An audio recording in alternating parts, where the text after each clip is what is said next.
சென்னை பெருநகர வளாகத்தில் அண்ணா நகரில் ஒரு எழுச்சிமிக்க மக்கள் அனைவரும் வந்து செல்லுகின்ற அளவிற்கு ஒரு பூங்கா இன்றைக்கு புறணமைத்து சிறந்த முறையில் இந்த பணிகள் மேற்கொள்வதற்கு காரணம் மக்கள் இயற்கையோடு வாழ வேண்டும்.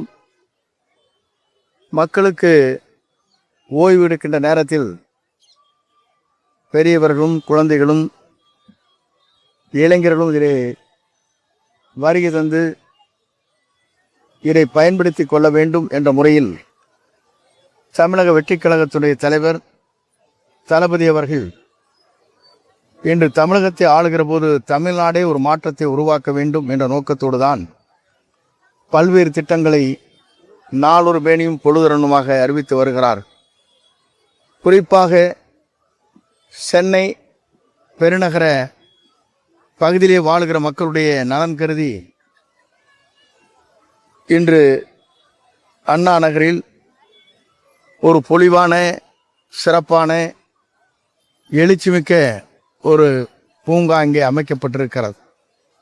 இதை பொறுத்தவரையிலும் 12,800 சதுரடியில் பொலிவோடு எல்லோரும் கண்டுகளிக்கின்ற அளவிற்கு இயற்கையோடு அமைந்திருக்கிறது.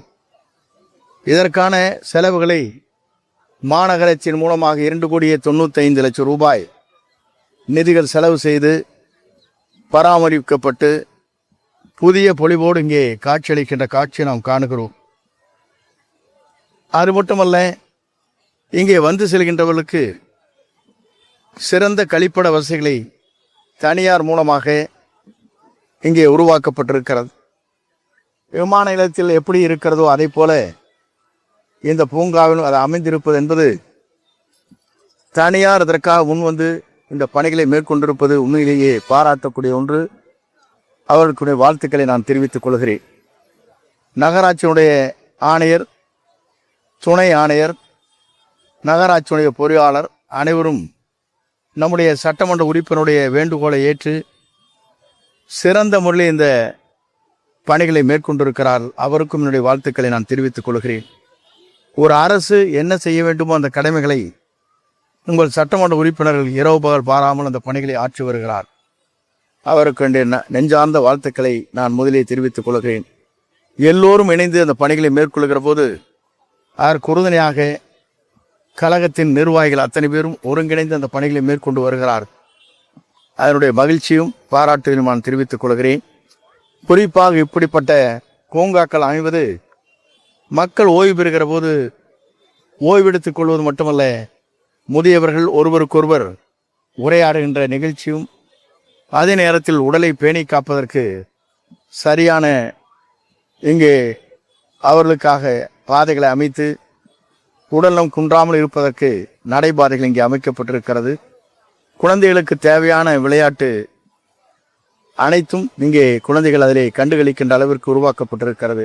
கவுண்டர்னி பார்த்து வியக்கத்தக்க அளவிற்கு இங்கே அதுவும் உருவாக்கப்பட்டிருக்கிறது என்பதை காணுகிற போது சென்னை மாநகரம் என்பது எல்லோரும் சொன்னார்கள் ஒரு காலகட்டத்தில் சென்னை என்பது நம்முடைய தலைநகரம் மட்டுமல்ல, ஒரு சிறப்புமிக்க நகரமாக, பொலிவான நகரமாக சென்னையை உருவாக்க வேண்டும் என்பதுதான் நம்முடைய தமிழக முதல்வருடைய கனவு. அந்த கனவை நிறைவேற்றுகின்ற வகையில் இந்த பணிகள் நிறைவேற்றப்பட்டிருக்கிறது.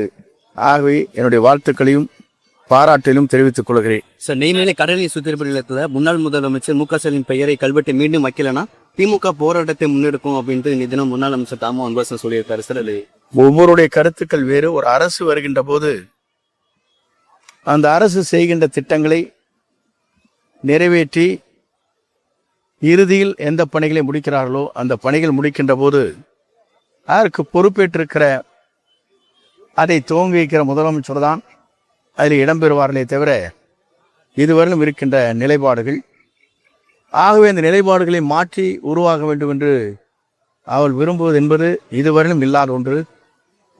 இதுவரையிலும் நாங்கள் முடிக்காத 95% முடித்த பணிகளை 5% முடித்துவிட்டு கல்வெட்டிலே போட்டவர்கள் அவர்கள். ஆகவே அப்படிப்பட்டவர்கள் இன்றைக்கு இந்த கருத்துக்களை சொல்வது வேடிக்கையாகவும் விந்தையாகவும் இருக்கிறது. சார் தாவேகா எம்எல்ஏ பேர விவகாரத்துல செந்தில் பாலாஜும் செந்தில் பாலாஜி சகோதரரும் தலைமறைவா இருக்காங்க. இதை எப்படி பாக்குறீங்க?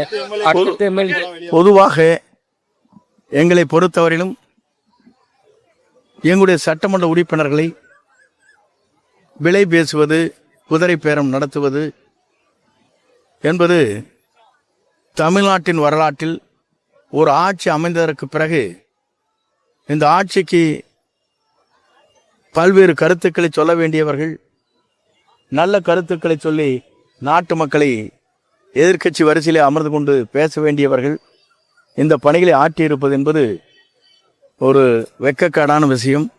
இதை செய்திருப்பவர்களுக்கு உரிய தண்டனை காவல்துறையின் மூலமாக கிடைக்கும். சார், நாகர்கோவில் சட்டமன்ற உறுப்பினர் ஆசிம் தாவேகா சேர்ந்து என்கிட்ட பேரம் பேசினாங்க. அமைச்சர் ஸ்வராஜ் ஆளுநர்கிட்ட புகார் கொடுத்திருக்காரு.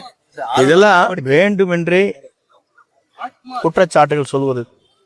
ஆசினை பொறுத்தவரையிலும் உங்களுக்கு தெரியும், அம்மா காலத்தில் ராஜ்யசபா உறுப்பினர், மாவட்ட கழக செயலாளர், அங்கே என்னோடெல்லாம் இருந்துவிட்டு அனுபவித்து விட்டு சென்று திமுகவில் சேர்ந்தார். இப்போ திமுகவில் சேர்ந்து விட்டு தனக்கு ஒரு விளம்பரம் வேண்டும் என்று இது போன்ற கருத்துக்களை சொல்லியிருக்கிறாரு. தவிர எங்களுக்கு அந்த தேவையே இல்லை. அதுதான் முக்கியமான ஒன்று. எங்களுக்கு தேவையான வலிமையான ஆட்சி நடத்துவதற்கு கூட்டணி சரியான முறையில் நமக்கு ஆதரவு தந்து கொண்டிருக்கிற போது ஆசிரியனை போன்றவர்கள் நாங்கள் அழைக்க வேண்டிய தேவை இல்லை. சார், இப்ப திமுக, அதிமுக, பாஜக எல்லாம் ஆளுநர்கிட்ட புகார் கொடுத்திருக்காங்க. சார், தாவேகா எப்ப ஆளுநர்கிட்ட புகார் கொடுக்க போகுது? இல்லை, எப்போதுமே எதிர்க்கட்சியிலே அமர்ந்து கொண்டிருப்பவர்கள் இந்த காரியத்தை செய்து கொண்டிருப்பது வழக்கம். எங்களை பொறுத்தவரையும் நாங்கள் தூய்மையாகவும் நேர்மையாகவும் கண்ணியத்தோடும் இந்த நாட்டை காப்பதற்காக நம்முடைய தமிழக முதலமைச்சர் அவர்கள் நாள்தோறும் திட்டங்களை உருவாக்கி வருகிறார்கள். ஆகிய மக்கள் அவர் பின்னாலே நிற்கிறார்.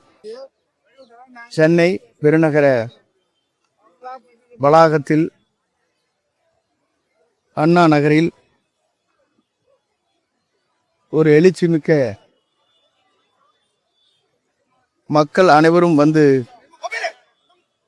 செல்லுகின்ற அளவிற்கு ஒரு பூங்கா இன்றைக்கு புறணமைத்து சிறந்த முறையில் இந்த பணிகள் மேற்கொள்வதற்கு காரணம், மக்கள் இயற்கையோடு வாழ வேண்டும். மக்களுக்கு ஓய்வு எடுக்கின்ற நேரத்தில் பெரியவர்களும் குழந்தைகளும் இளைஞர்களும் இதை வருகை தந்து இதை பயன்படுத்தி கொள்ள வேண்டும் என்ற முறையில் தமிழக வெற்றிக் கழகத்துடைய தலைவர் தளபதி அவர்கள் இன்று